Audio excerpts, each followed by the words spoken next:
Hey, Wood fam. This is Leo with One Happy Widow. Looks like I got my computer restarted just in time.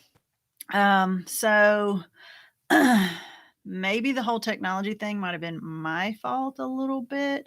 If any of you have ADHD, and you deal with your computer stuff like I do, I have a little bit of a problem with tabs.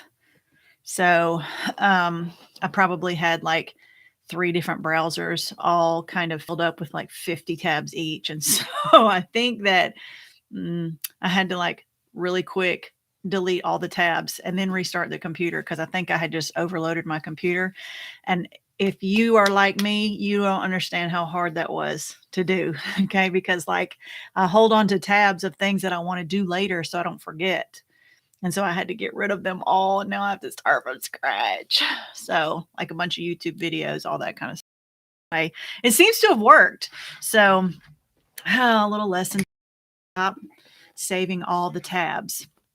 All right. So today we're going to talk about, I'll do a few updates, but today's topic is going to be carrying the burden of grief for others. And so it's something that I think and still continue to struggle with.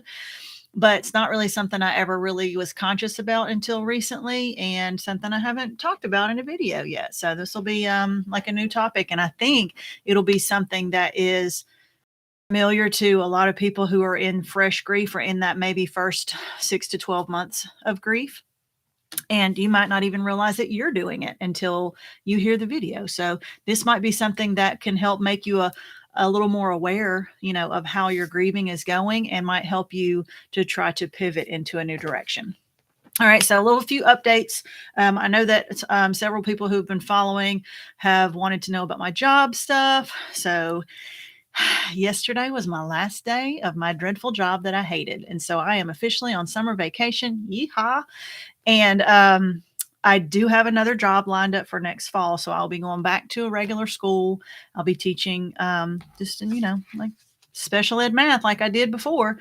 Every year I come back and say, this is going to be my last year and I'm done. And then, I always go back. So my heart's just not in the job anymore.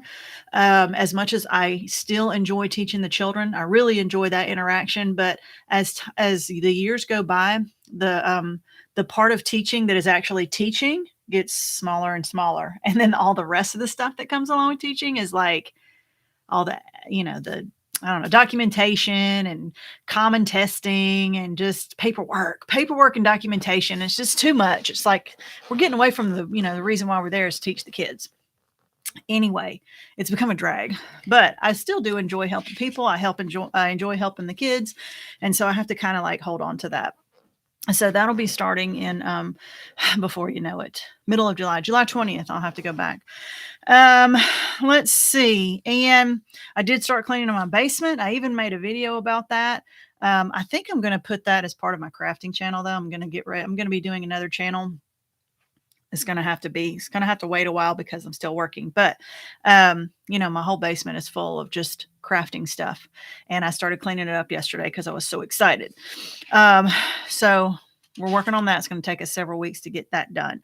And I'm also I'm creating a course. My goal this summer is to create my weight loss course for all of you.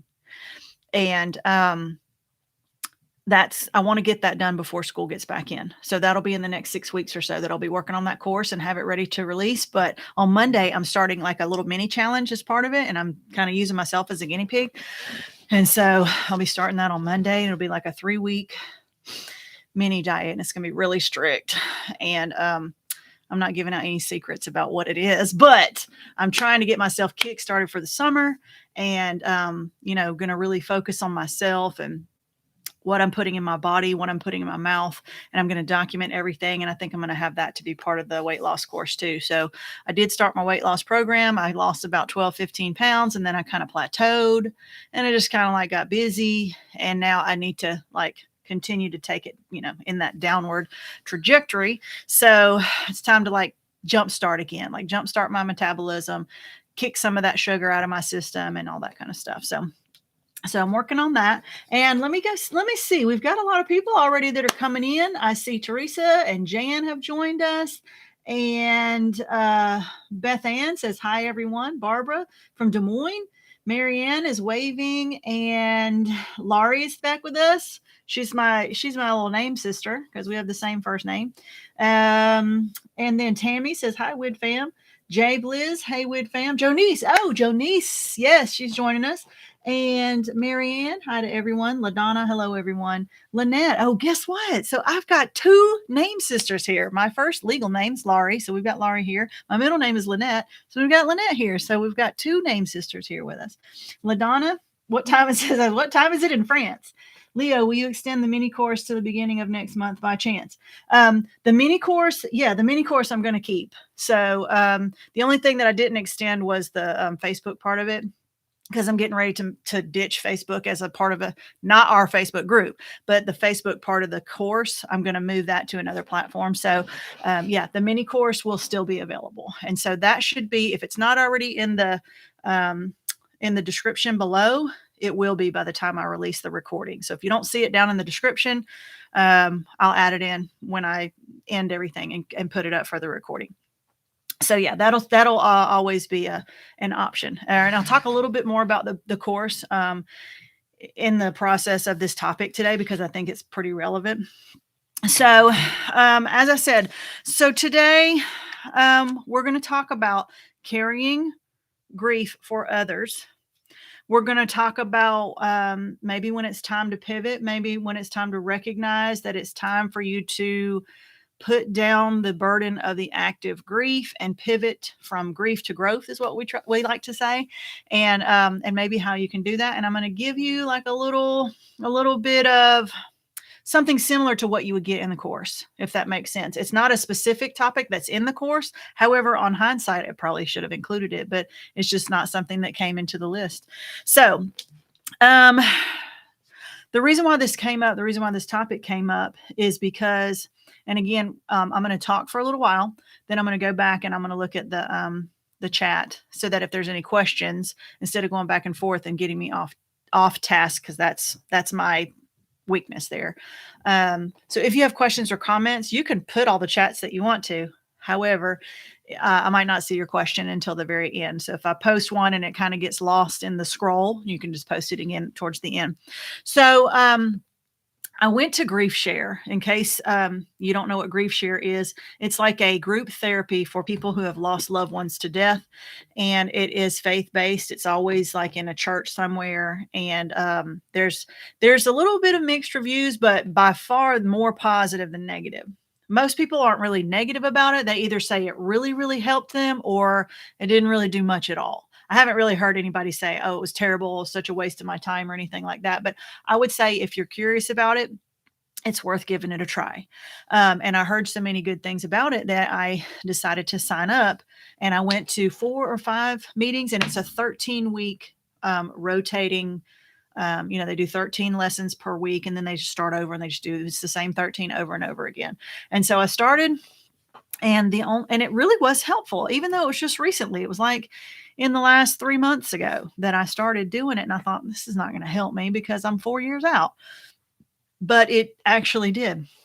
And, there was you watch like a DVD for a while, and it's got specific topics, and then you talk about it with the group later.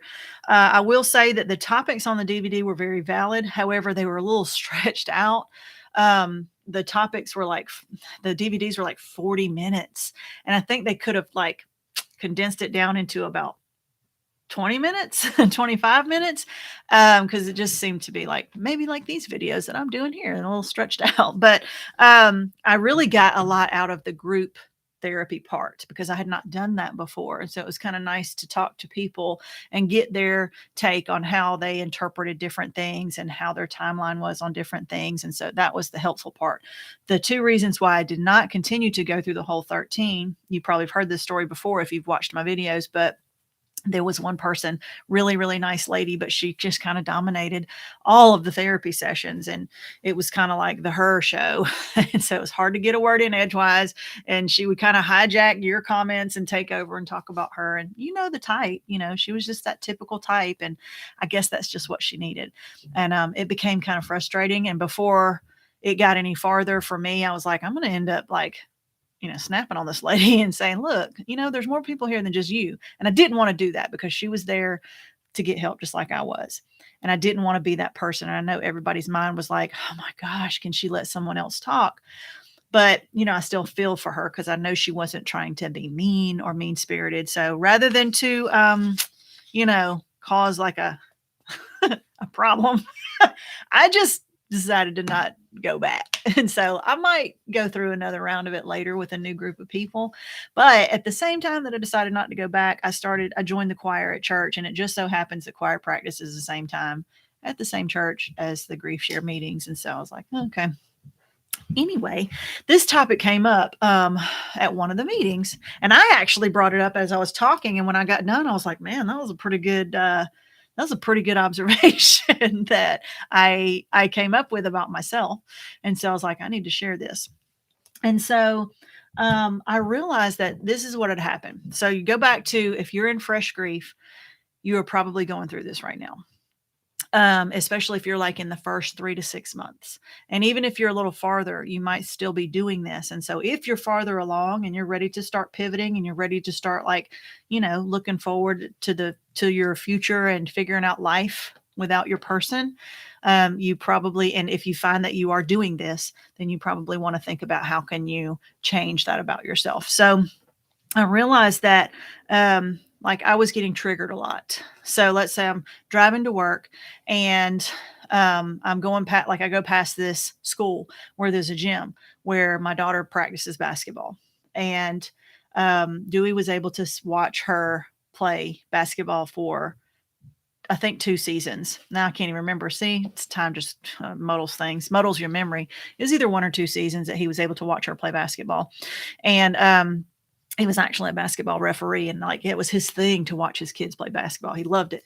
And I would go past that little school on my way to work every day. And every time I passed the school, I would think, well, he'll never be able to watch her play basketball. He'll never be able to referee her basketball games. He'll never be able to coach basketball again. And so it would start triggering this sadness for not only what he would never be able to do again, but what his kids would never be able to experience with him again.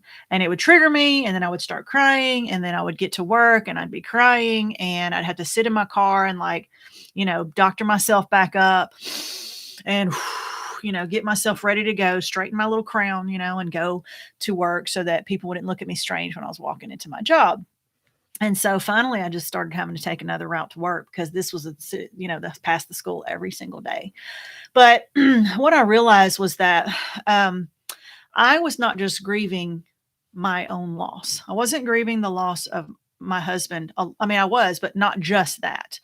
I was also grieving for him, not grieving the loss of him. I was grieving for him because I can remember thinking thoughts like, poor Dewey, he's going to miss all these things with the kids. He saw 1 kid graduate from high school out of 4. He saw 1. She graduated in 2015 and he died in 2017. And the next kid did not graduate until 2020. So he's not going to see any kids graduate from high school. He missed our oldest daughter getting married. He missed our first grandchild being born. He missed all of that. And every one of those same milestones down the road for the kids, he is not going to see, he's not going to experience. And so not only was I sad for myself, but I was also sad for him. I felt sorry for him because I thought, wow, he's not going to get to see any of that stuff. He's not going to experience any of that. So I'm grieving his own death for him. I'm sad for him because of all the things he is going to miss. And I was really sad for the life that he didn't get. He died at age 42. And so, I mean, I know that people don't live forever. And I know that men don't live as long as women in general. But I mean, I feel like he easily should have had 20 to 30 more years, before his health started to decline. So I feel like he was robbed, out of the second half of his life. And he made a comment once that, several times he made this comment and said, I was put on this earth to be a dad. Like, that is my purpose in life, is to be a dad. And I believe it was true because he loved those kids. He was a great husband. And, we made our life, but his identity was in those kids like that. He lived for those kids. He did everything for those kids. And, I a lot of my grief that I was holding was because he didn't get to do this and he wasn't going to be able to do that. And he missed out on all these things that really didn't have anything to do with me. I mean, I'm here. I'm going to get to see the kids get married as long as I live that long enough, but I'm still able to see the kids getting married and able to see the grandchildren and able to see the graduations and all the milestones. I have to do it without him. And that part is sad, but I am not missing those things. So what I'm sad about is he is missing those things. And so, I had a lot of grief and guilt that I was carrying, for his losses of everything that he was going to miss. And so, and it was really hard. And I have realized now that I'm looking back that that's part of my personality. I don't know what you call it. I don't know if there's a name for it or whatever, but like I have trouble letting go. I have trouble letting go of not really power or control, but just I'll tell you how I realized this. Remember I told you guys that I was going to therapy. I was going to start therapy. Well, I did. I was going to update you. So I did go to my first, intake meeting where she's writing all the stuff like, tell me about this, tell me your history about that, tell me about this. And she knows a lot of it already because she's been the therapist for my children for a long time. And so she kind of already knows a lot of the stories. But I'm telling her all this and I'm like, oh, and by the way, this, oh, and by the way, this, oh, and by the way, this. And I talked for almost the whole hour and she's writing everything down. And then at the end, she asked me, what are your goals to like, what would you like to get out of therapy? And my first response was that I want to learn how to stop stressing on everyone else's behalf. Like, sometimes I feel like I'm more worried about my kids' success in life than they are.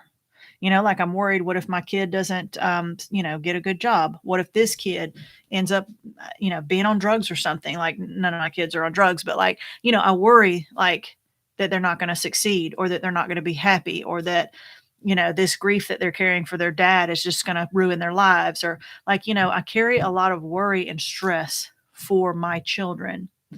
And I feel like I am doing it for them. And in turn, they don't have to. And I know that's not right. And that's a problem. Like, they don't have to worry about, like, if my daughter, when she was living here, she was in college. Well, I would go downstairs and make sure she was awake so that she could get to school on time. And after a while, it was like, her alarm would go off and she'd just click it and go back to sleep because she knew that mom was going to come down and make sure that she was awake so she wouldn't be late to school. When really I should have just let her be late to school and learn that hard lesson. And then maybe she would, set her alarm and wake up like she's supposed to. And when she talked about moving out, my biggest fear was, oh my God, she's not going to be able to get up and get to school on time because I'm not going to be there to make sure that she gets up and gets out the door. Well, she does. She's living by herself. She's making it to school and making it to work. And if she misses, I'm not hearing about it because I'm not in the same house as her anymore. And so now it's finally her problem. But as long as she was in my house, it was like I was carrying that stress. Why should I be stressed about her missing school? Well, and then my mind starts going, well, if she misses school and then she drops out and then she doesn't get her student loans and she has to pay them back. And if she doesn't get her benefit money check from the government, then she can't pay me for my car that I'm paying for that she's driving. You see how it all goes? Like it all comes back to me. If she doesn't succeed in school or she loses her job or whatever, she's going to come looking at me like, Mom, I got kicked out of school. I lost my job. I have no money. I have nowhere to live. I have no way to make a living. I need you to help me. And then I'm looking at her like, I need to say, well, that was your problem and you should have fixed it. But I'm her mom. What am I going to do? Put her out on the street when she's 19 years old? And so you see how the whole process goes through our minds. And so I think that's the problem of kids, in these generations, that we're those helicopter parents, like we're having a hard time letting go and like letting them learn from their own life mistakes and all those things. Well, and I think that's also a part of my personality. So I told the therapist, I was like, I want help learning how to stop stressing for everyone else because I can't hardly take it anymore. Like I have enough stress on my from my own self, but I'm stressing for everyone else in my family, and it's really affecting me. And so I think I did the same thing with the grief. So when I was in fresh grief, I'm carrying, the grief that, my husband's going to miss all of the things that he's not going to get to do because he died.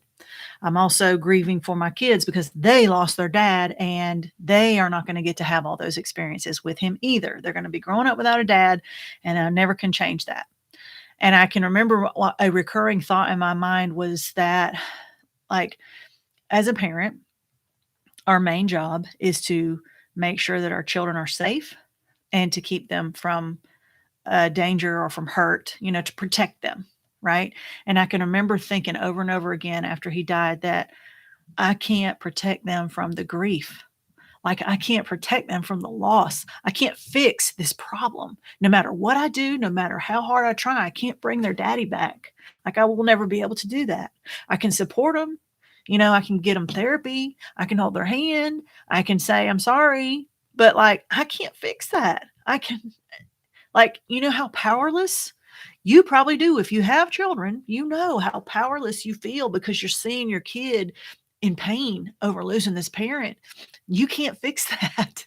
Like, you can't, there's nothing you can do. It is such a powerless feeling.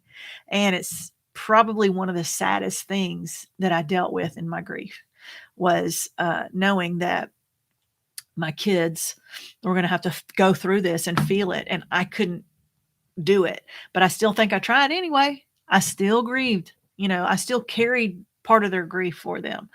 And so I think, like, carrying this grief for them, carrying this grief for myself, carrying this grief for my husband, like, it made my grieving job harder than it needed to be. And if that makes any sense, like, it's already hard enough, right? But I think I was just grieving for everybody. Um, and really, that's not my job. My job was to grieve, like, get myself through this grieving process, not through as in finished because it's never finished, but like get through it, figure it out for myself, and then help my children get through their version of it. And I know that when, like when the life insurance came and we got the new house, I mean, I just tried to cover it all up with money. I just bought them cars and Christmas presents and skates and video games. And, I just threw money at them to try to, like, make them feel better. And I know that sounds so dumb, like, on the flip side, because if you look back, you cannot make somebody feel better with money. Like, you can't bring their daddy back. And so you can't, but at the time I was just like, here, just have this car. All right. Just have this video game, have the latest this and the most expensive that and all these clothes, and we got a new house. And I just kept thinking maybe I could just distract them um, from their pain, with this stuff. And maybe it distracted them for a little bit, but it doesn't help. It doesn't take the grief away. It just, like I said, distracts them. All it does is postpone it. And so it comes back. You know how it comes back later. If you ignore it, it's going to come back when you aren't ready and when you least expect it and at the worst time.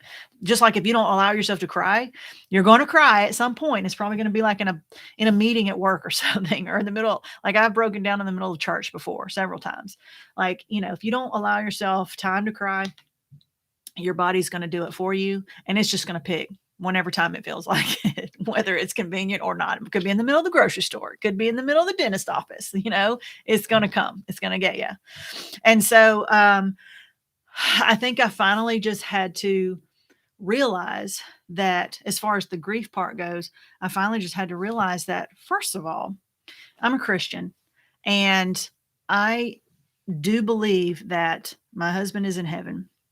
And I have heard my pastor say many times that, when our loved ones pass, that even if they had the opportunity to come back, they would not want to, because they literally are in a better place.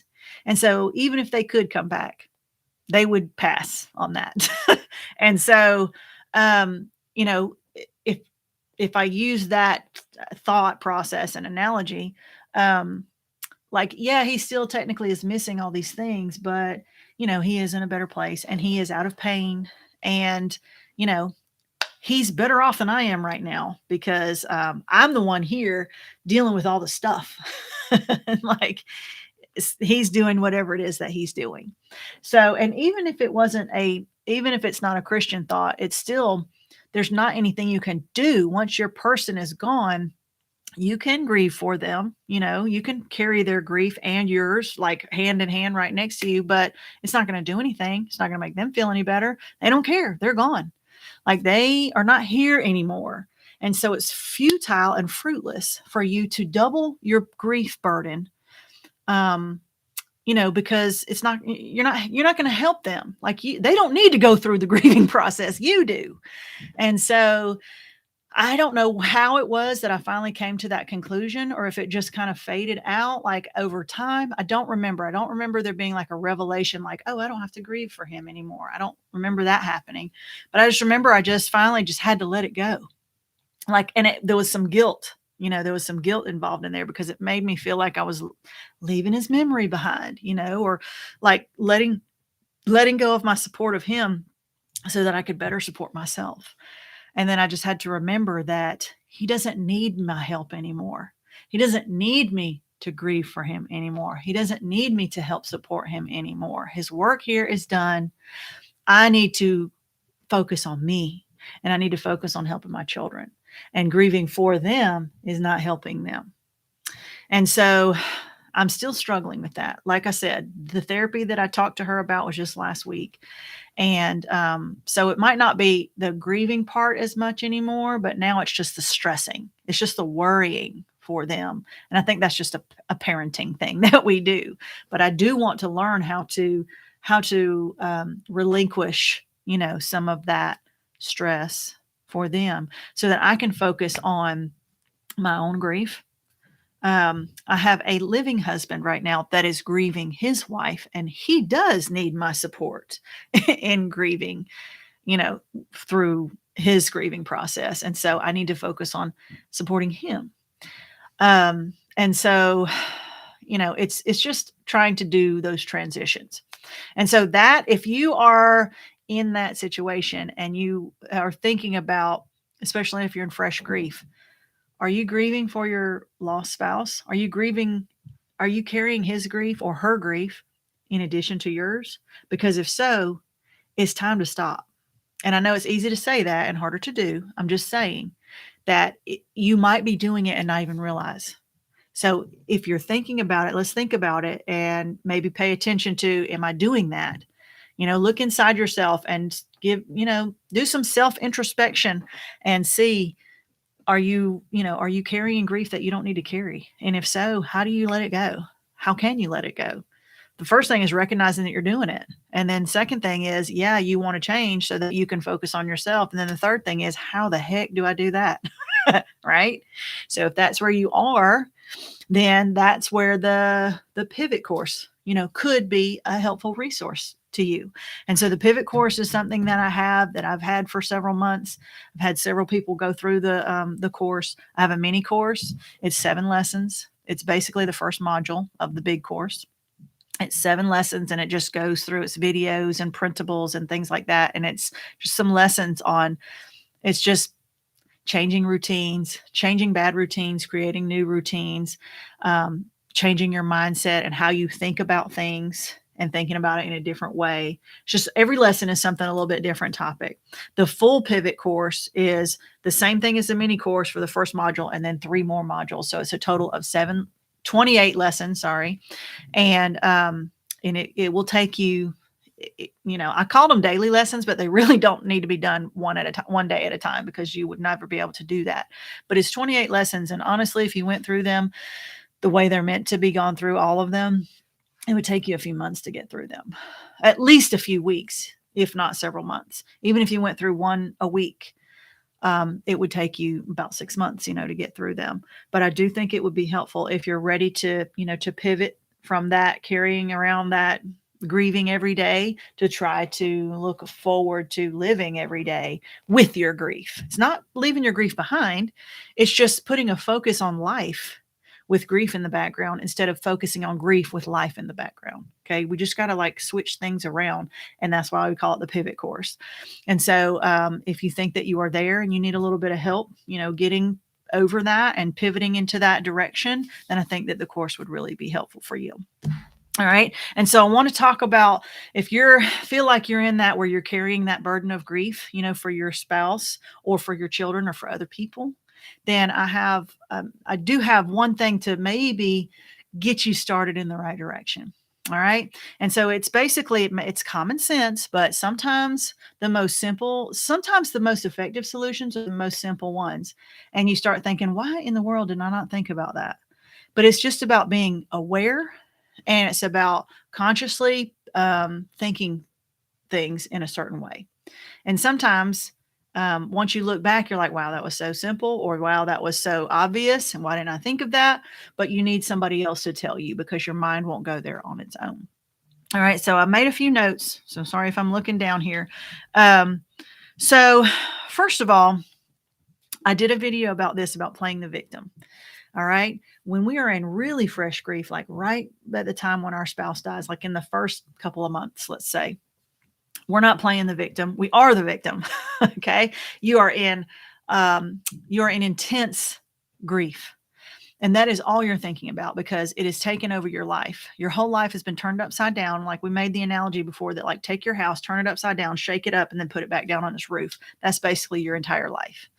You're not going to come out of that in a few days or in a few weeks or even in a few months. Like it's going to take time for you to get everything in order. You've got a lot of legal stuff going on. You've got a lot of family stuff going on. You've got a lot of financial stuff going on. You've got a lot of job stuff going on. Like your whole life is consumed with your widowed status, basically, and how you're going to figure out how to start living. Right. And so you're not really playing the victim at that point. You are the victim, but you are figuring out like how to get this all straightened out so that at least you can live like a normal day instead of just whatever chaotic ways your life is right now.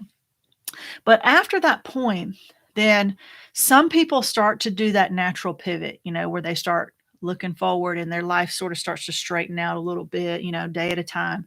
And then other people experience what's called complicated grief, where they kind of get stuck in that rut. They get stuck in that angry, I'll never love again. I'll never be happy again. I'll never leave my house again. I'll never be happy again. Those kinds of things. You might feel that way at first, but at some point you need to start pivoting. Your brain should start pivoting to, okay, maybe I can have some happy days. If you're not going there naturally, then you need to figure out how to get yourself into that direction, I guess you could say. All right. And so we all know those people who, it's been 9 years. And every time you ask them how they're doing, they bring up their dead husband or their dead wife, like at that point, that should not be the top of mind awareness. You will never forget them. They are part of your life and they always will be, but you should not be like your widowed status should not be the number one part of your personality after 5-10 years. Right. So it's, like I said, it's time to figure out how we pivot ourselves, out of that rut. Okay. And so I started thinking about how to come up with analogies. I try to come up with analogies so we can apply our widowed status and our grief to things in life that we're familiar with, because we're not familiar with grief. We have to learn how to be a widow trial by fire, right? It's like on the job training. Nobody tells you how to be a widow or widower. You figure it out as you go, and there's no real right way. And so we're just trying to like figure it out as we go. Right. But there's a lot of things like I like to use a lot of analogies to weight loss to like how to get through our grieving process. Because for me, that's very familiar. It's something that I deal with like all of my adult life. Right. So here's another analogy that I know that you're familiar with, and they even talk about it in cartoons and stuff. So let's think about like you've got a devil on one shoulder and you've got an angel on the other shoulder. If you don't want to think of devils and angels, think about it's your conscience, right? It's your thing one and thing two, right? You talk to yourself every day in your mind, maybe not out loud, but in your mind, you talk to yourself. all the time. You're always weighing out options, pros and cons, even on a minute scale. You don't even realize it, but you constantly have, here's what you should do. Here's what you really want to do. And so you're constantly weighing it out, and you're arguing with yourself, or you're talking to yourself and saying, why should I? I don't feel like it. Here's why. Here's the consequences. Here's the things that are going to happen. When you wake up in the morning and you're really tired, and the voice says, time to get up for work. And the other voice says, I don't want to get up. I'm tired. I don't want to get up. And the other voice says, if you don't get up, you're going to be late. I don't care. I'm really tired. Well, if you're late for work again, you're going to get fired. Well, then you can't pay your bills. It goes back and forth. And so eventually you have to make a decision. Are you going back to bed and suffering the consequences that come with that? Or are you going to get your butt up and go to work like you're supposed to, even though you really don't want to? It's the same thing with dieting or exercise. I don't want to go to the gym. But that if you don't go, that you're going to stay out of shape. And you really told yourself last night at 3 a.m. when you're watching all those transformation videos and all those pay-per-view things, where they show transformations of people who have lost all this weight. And you're like, yep, tomorrow I'm going to do that. I'm going to get up at 4 a.m. I'm going to go to the gym. I'm going to work out. I'm going to get in shape. I'm going to do it. And then, 6 o'clock comes along and you're like, I'm not doing that. I'm going back to bed for another hour. Right? So you're constantly doing this. Your conscience is telling you what do you feel like doing? It's the flesh, right? And then what should you do? And that's the moral part of life. All right. And so let's take it and use that analogy. All right. And so what you have to do is, which voice is going to be the prevailing voice? It's going to be the one that you feed, right? You got two voices. One of them is going to be stronger than the other. One of them is going to win. One of them has to, because both of them can't win. So the one that's going to win is the one that you pay attention to the most. It's the one that you feed the most. It's the one that you train the most. It's the one that you reinforce the most. Okay. And so if it's the one that, once you start going down that bad spiral and you listen to the thing that you want to do all the time and you go back to bed and then you've lost your job. Well, if you've lost your job, what's the use of getting up the next day? I don't even have a job to get up for. So then you're going to sleep again. So you see how that spiral starts. Once you get up and you go to work and you're like, okay, that wasn't so bad. Getting up is the worst part. Once I get in the shower and I get going, it's really not too terrible. And you remember those things and tell yourself, once you get out of the bed, it's not so bad. And so you start listening to that voice and you get reinforced with that, because you get to keep your job and you get to keep your paycheck and you get to pay your bills and all the good things that happen. Same thing with the gym. You don't want to go to the gym, but when you go and you get in your car on the way home from the gym, nobody ever leaves the gym and says, man, I wish I hadn't done that workout today. That was a mistake. No, nobody says that. You get in the car and you're like, man, that was tough, but it's over now. I'm so glad. I'm so proud of myself because I did it. And I know I'm going to benefit from it. I might be sore tomorrow, but I'll be so glad that I did the right thing. I did the thing that's good for me. So, and that's part of being an adult. It's what I tell my kids all the time. I tell them, you got to do the things that you don't want to do today so that you can have the good things that you want tomorrow. You suffer today so you benefit tomorrow. So you go through the work today so that tomorrow your life is better, right? You go work out so that you get in better shape. You turn down the dessert so that you don't put on another pound and the scale goes up next time you step on it. I mean, it's so simple. I'm not saying it's easy. It's not easy, but it's simple, meaning there's not a lot of working parts. Okay. It's just one decision. Somebody said one time, I don't remember who told me this, but it really stuck with me. And they said, it's not hard to do the right thing. It's just so easy to do the wrong thing. Ta-da! Isn't that right? It's easy to eat a salad. It's easy to eat chicken and broccoli. It's easy, right? It's not hard to do the right thing. It's just so easy to do the wrong thing. Yeah, it's easy to eat chicken and broccoli, but it's even easier to eat ice cream, right? So it's all about making those simple one-time decisions, right? And so basically what we have to do in order to pivot, okay, we got to get that pivot from grief to growth. We have to start using these voices that sit on our shoulder that say, I want to sit in bed and cry all day. And the other one that says, that's not going to do you any good. Get up and go for a walk. All right. And so the only person that's going to get through grief for us is us. Nobody's going through grief for you. Okay. You've got to get through it. And there's no getting over it. You don't move on. You don't get over it. You get through it. And there's really no end to it. The path just gets easier. It's like going through this tunnel and there's a light at the end of it, right? But the farther you travel, the brighter the light gets and the farther the darkness gets behind you. But if you're halfway through the tunnel and you just stop, well, you're not doing yourself any good. Like that's when the train's going to come run you over, whatever kind of analogy you want to do. But like you cannot stop in the middle of your grief process. There's no shortcuts. There's no way. People think they're shortcuts. You know what shortcuts people think they are? Drinking. Like, oh, I'll just drink every day. And so, because then I don't have to think about my grief. Okay, you might not think about your grief, but now you got a drinking problem. Okay, or drugs, or food. You know what mine is? Shopping, retail therapy. I can tell when I'm having a lot of stress when the Amazon packages start getting like bigger and bigger every day. When there's 2 and 3 packages that start arriving every day, I'm like, okay, I must be going through some stress because I've been doing some Amazon online shopping. And so when I get stressed, I eat. When I get depressed, I don't eat. Like when I'm depressed, I don't feel like eating. I'd rather sleep. When I'm really stressed, I take comfort in food. And so food loves me. It makes me feel so good when I'm eating that comfort food, the potatoes and the cakes and the candy and all the good. Yeah. But it's not making my pain go away.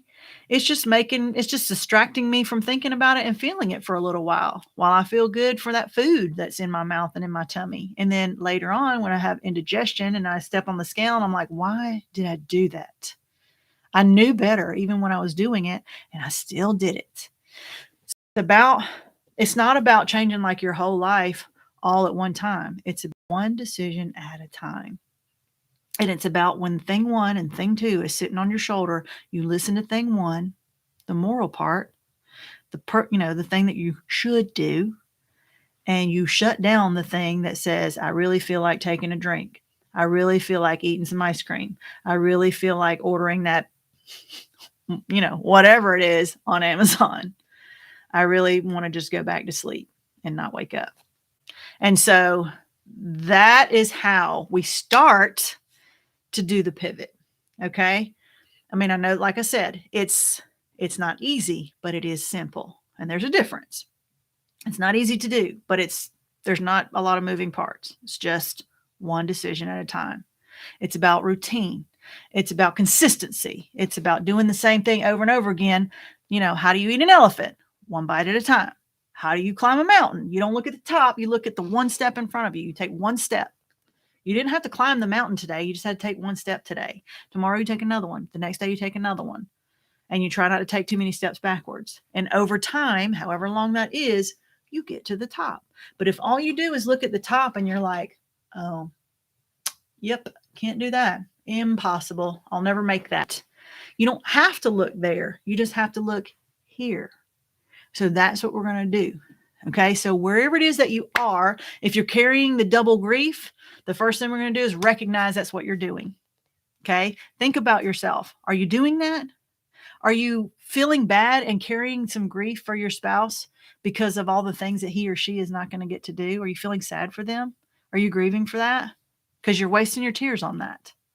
Okay. Save that grief for yourself so that you can get through that moment, And then you can spend some of your other emotional energy on thinking ahead about what can you do to feel better today? What can you do to feel grateful today? What can you do that's good for you today? Those little tiny baby steps. If you don't know what to do, if you don't have any options for what's going to make me feel better, what could I do to help myself? That's where the pivot course is going to come in. That's where I give you all the ideas. Here's what we're going to do. Here's what we're going to do. Here's some things you can do. Here's a list of things you can do. Here's some resources. Here's some website links. Here's a list. Let's make a list. Let's think of some things.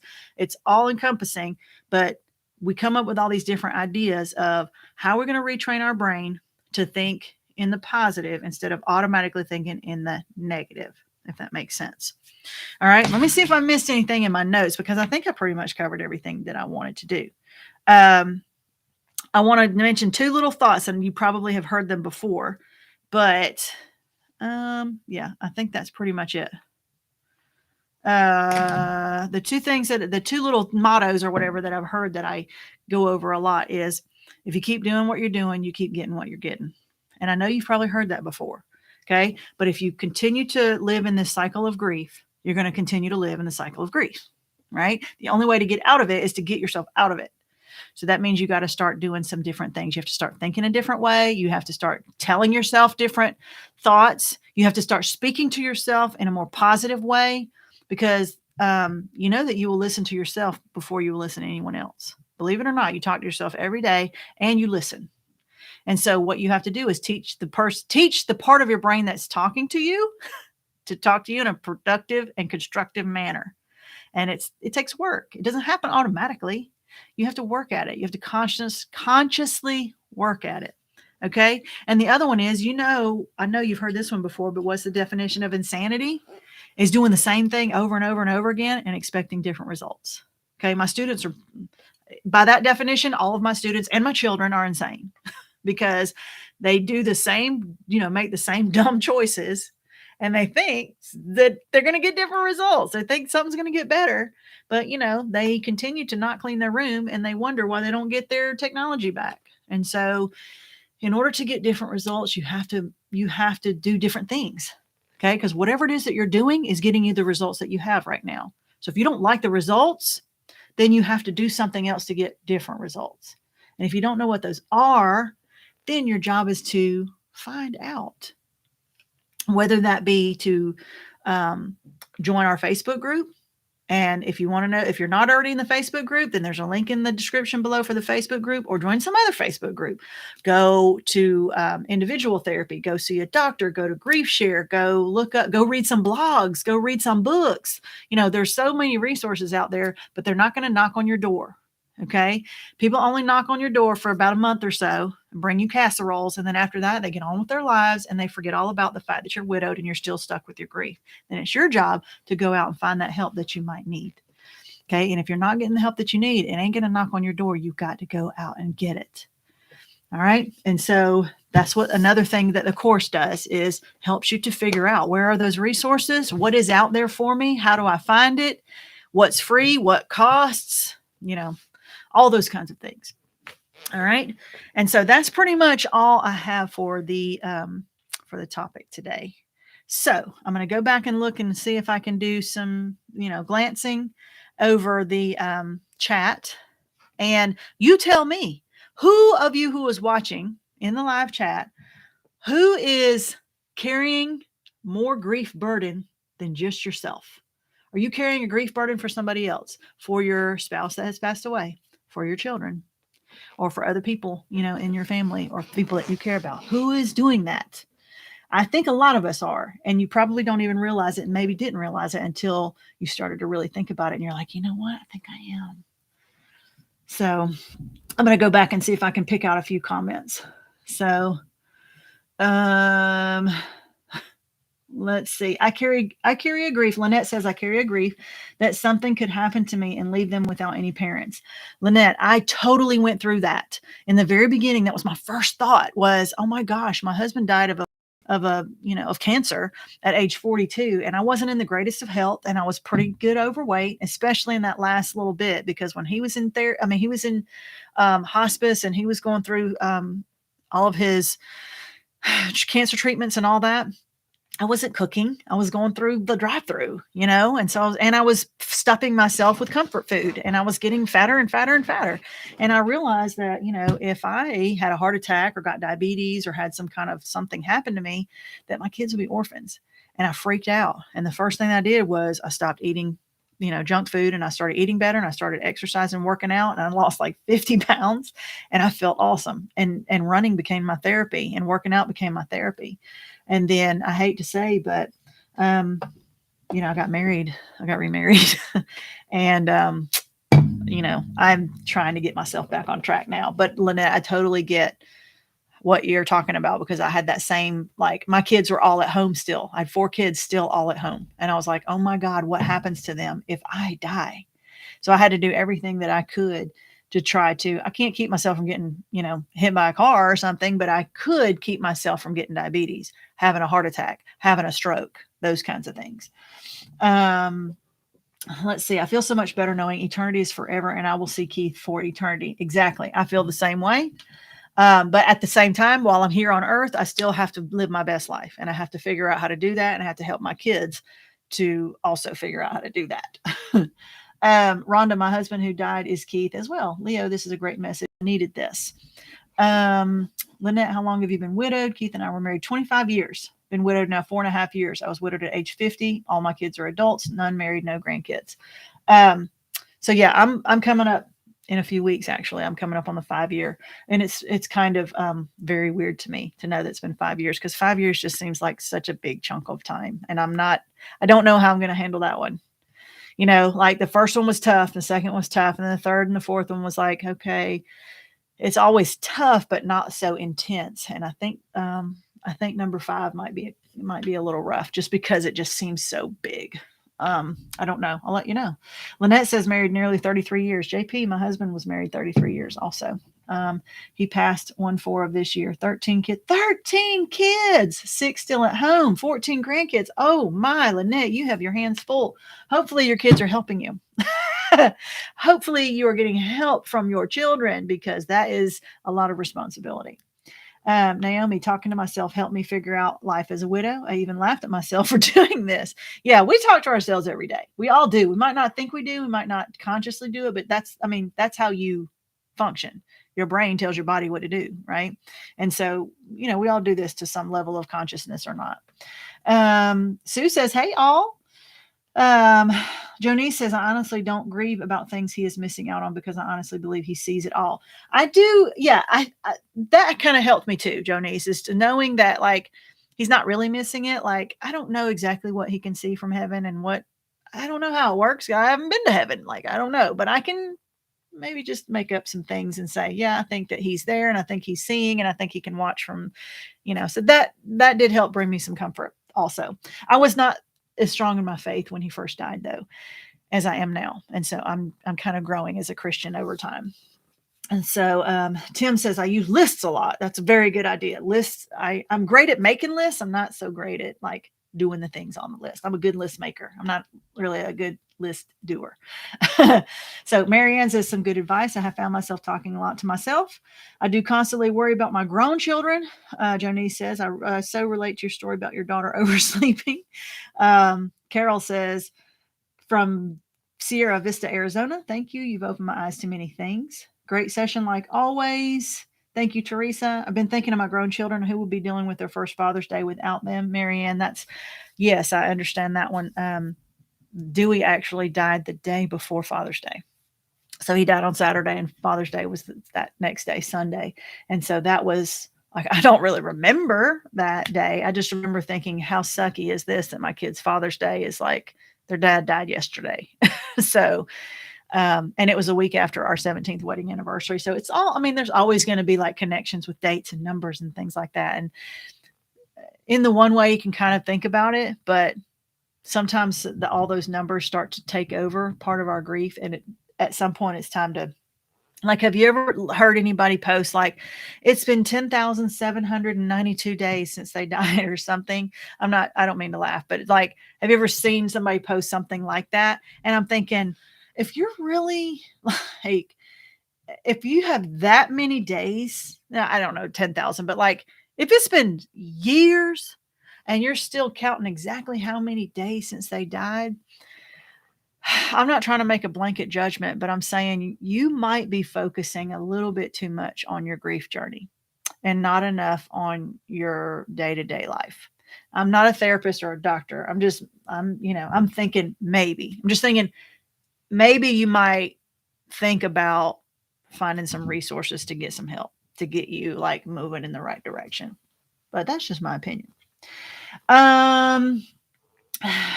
Let's see. Lynette says, I definitely am. I don't know how to get past how he died. He was killed.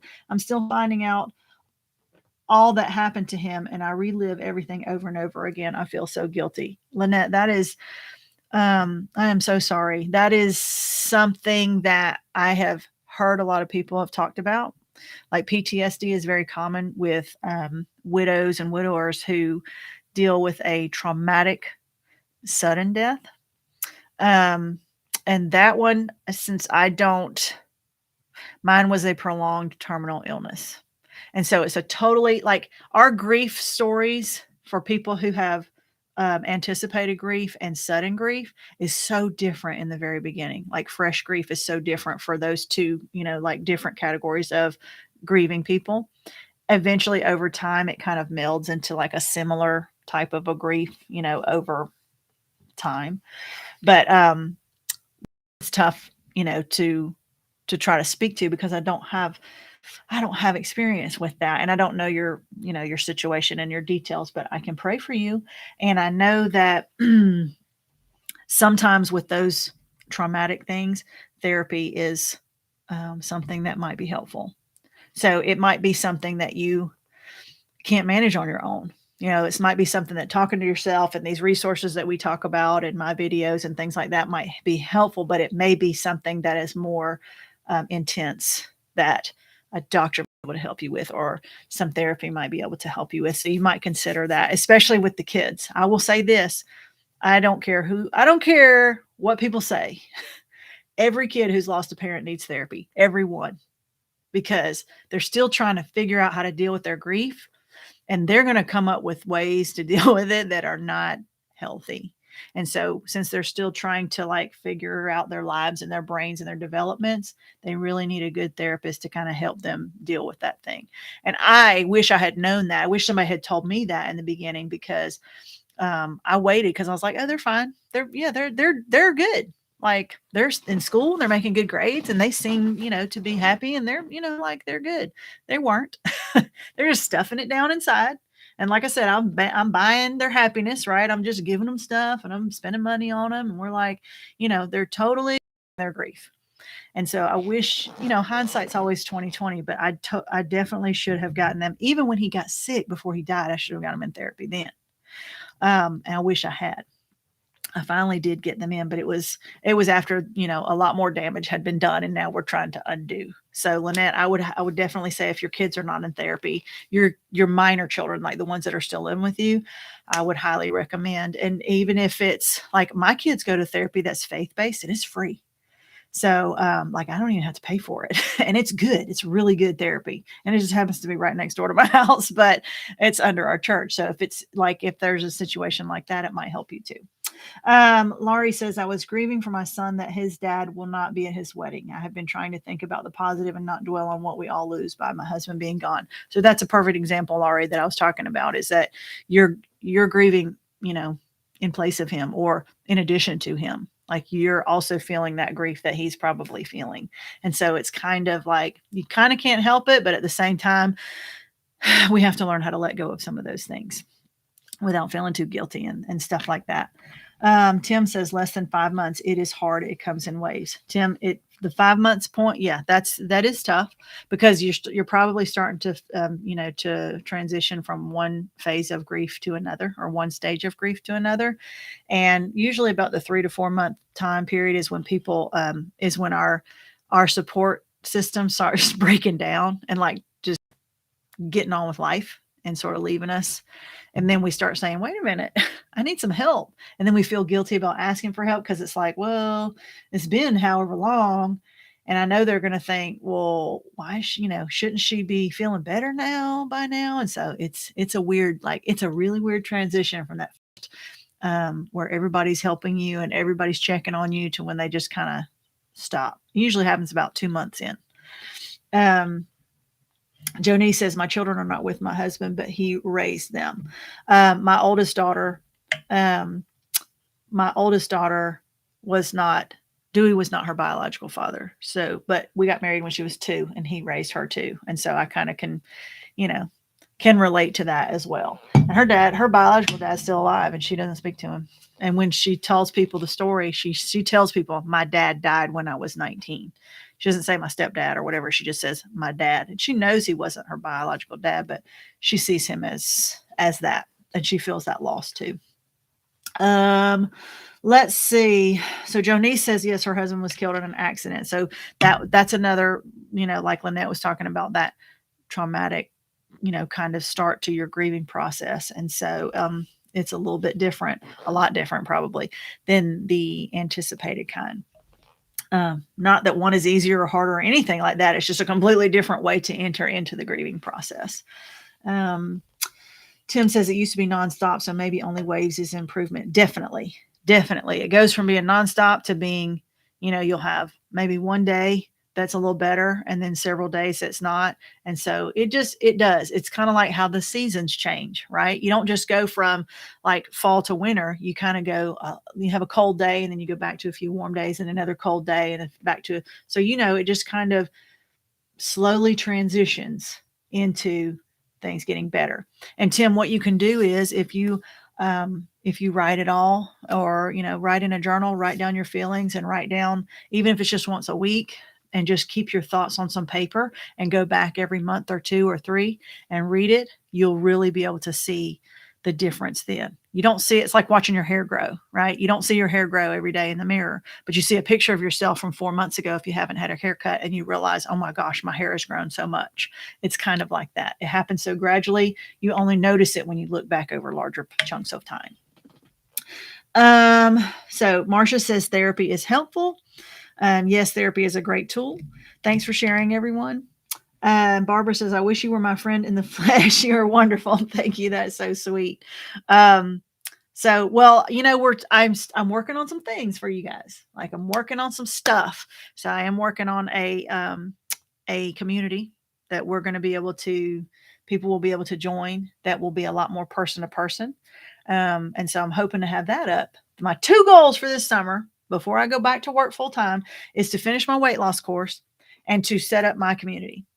And so that will allow us to do some other things besides just videos and talking about grief. We'll be able to do things like book club. We'll be able to do walking clubs. We'll be able to do crafting sew alongs and crochet alongs. And we'll be able to kind of do some other things social wise that's not necessarily involving just grief stuff. And so I'm really excited to be able to work on that. Hoping to get it done before I go back to work. Rhonda says, my husband fought a stage 4 cancer battle for 3.5 years. I went to counseling for 1 full year, 3 years after he died. I had complicated grief for 3 years after he died. And yeah, Rhonda and I are kind of on the same like time frame. Our husbands died within a few months of each other, I think, and both dealing with some cancer issues. And she's been kind of like along in the group with me for almost the whole time, I think, that I've been kind of starting with this. And I think we lived in close to the same area at one time. So we have like some similar things going on with our grief journey there. Sue says it's been almost 5 months since losing my husband suddenly to COVID, and now anxiety is hitting me pretty hard. So Sue, that's probably due to you going from one phase of grief in the beginning. In the beginning, you're numb, you're in denial, you are like kind of like existing and not really understanding what's going on. And then you start going into that next phase where things start to become real. The numbness starts to wear off and the anger, kind of sets in, and the sadness sets in. The denial is going away because you start to finally realize the reality of things and the permanence of things. And that's a really tough transition. And so that's probably maybe where you are right now in your journey. And so just know that it's tough, but it does get better. Those transitions are really tough. Like they're really hard. That's when people start thinking, I don't know if I can do this. Like I can't do this forever. And then you kind of get past that transition and you go into a new phase and you start learning how to deal with those things. And the grief never gets better. We just get better at dealing with it. All right. A close friend gave me a journal. I write in, thank you. Yep. And I've got some journal pages too. So there's links to that in the description. You can print them out. You can just write in a book or whatever. Rhonda says all the married friends saying, get over it, move on, find someone new, life goes on. Keith would want you to be happy again, blah, blah, blah. People who never lose a spouse, all the advice. Yeah. And, your chapter 2 doesn't have to be a person. Chapter 2 doesn't have to mean finding new love. Some people, move forward and find new love, and other people don't. And either way is fine as long as they're happy. And so it's hard for people who haven't lost a spouse to know what to say and give us advice because they care. They try to tell us, they try to give us advice, but they don't know what to say. And they usually say dumb stuff. And so it's hard. You have to remember, like, do they mean well? Like, is their heart in the right place? And that's a tough one. It's really a tough one because they're so ignorant. Like, there's ignorant, not meaning stupid, ignorant meaning uninformed, right? Like they don't know. And they, it's easy for them to think, well, gosh, it's been 6 months. What's the problem? Why aren't they over it by now? And they really just don't understand until they go through it themselves. And then suddenly they're like, oh, okay. So, hopefully they don't ever have to do it. But, there's only 2 ways for a marriage to end, really, besides annulment. But like, there's 2 ways for a marriage to end: death and divorce. Divorce means your marriage failed. Death means your marriage succeeded. That's all you can say.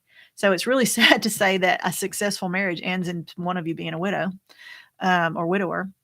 But you can look at it on the flip side, and you can say you fulfilled your vows and you had a successful marriage. Your marriage did not end in divorce. It ended the way it was supposed to end. And as sad as it is, that's the only way for a successful marriage to complete itself, is for till death do you part. That's what you promised in your vows. Right. It said that, and that's what happened. So, let's see. Marcia says my husband died from cancer too. I wish that wasn't such a common thing for all of us, but I don't know. I guess it really doesn't matter how it happens, but it is.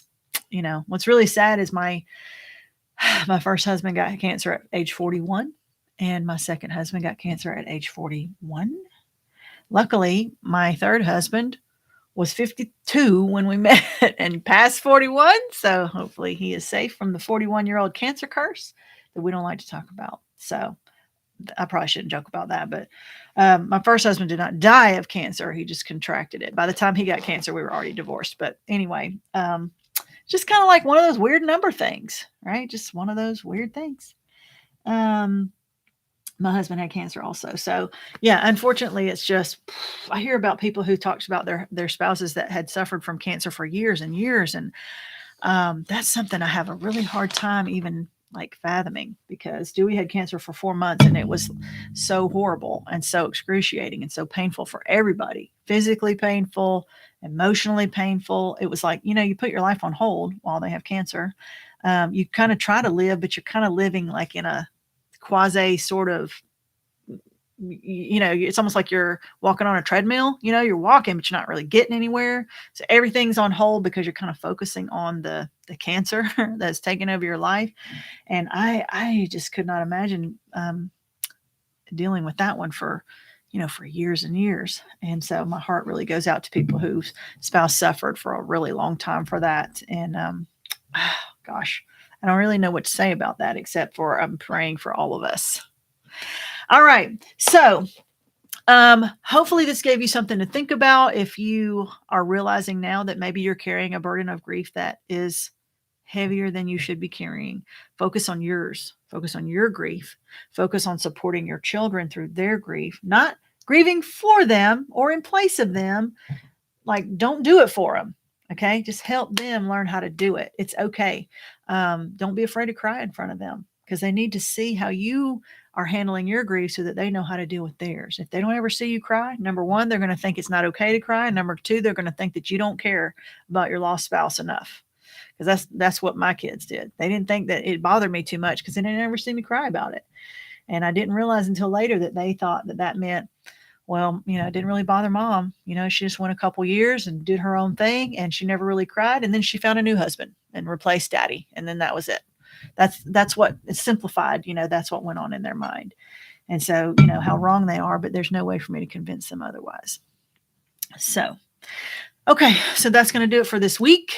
I appreciate all of you who joined me today. Thank you so much. If you haven't joined the Facebook group, be sure to do that. If you're interested in the pivot course, it's in the description below. If it's not right this second, it will be within the next 20 minutes. Or you can always email me at onehappywidow@gmail.com and ask for the direct link to that, and I can send you the info on that.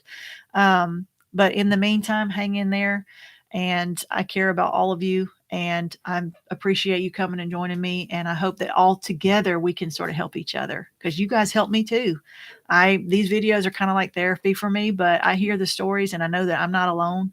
And I hear about people who they care about me, they care about others, they care about everybody around them. And so we're kind of like all in this together. We're in this big club that nobody wanted to be a member of, but we all are. And so now we're trying of it. And so let's reach out and help each other. Go to that Facebook group, and that's where there's a lot of support. So if you're looking for that, it's a great group. I highly recommend it. Not just for myself, because most of the time it's other members that are helping each other, because I can't get in there as much as I want to. And so it's just a really great place to be, I have to say. All right, guys, until next week, thank you for joining me. Have a great week, and we will see you next time. Bye.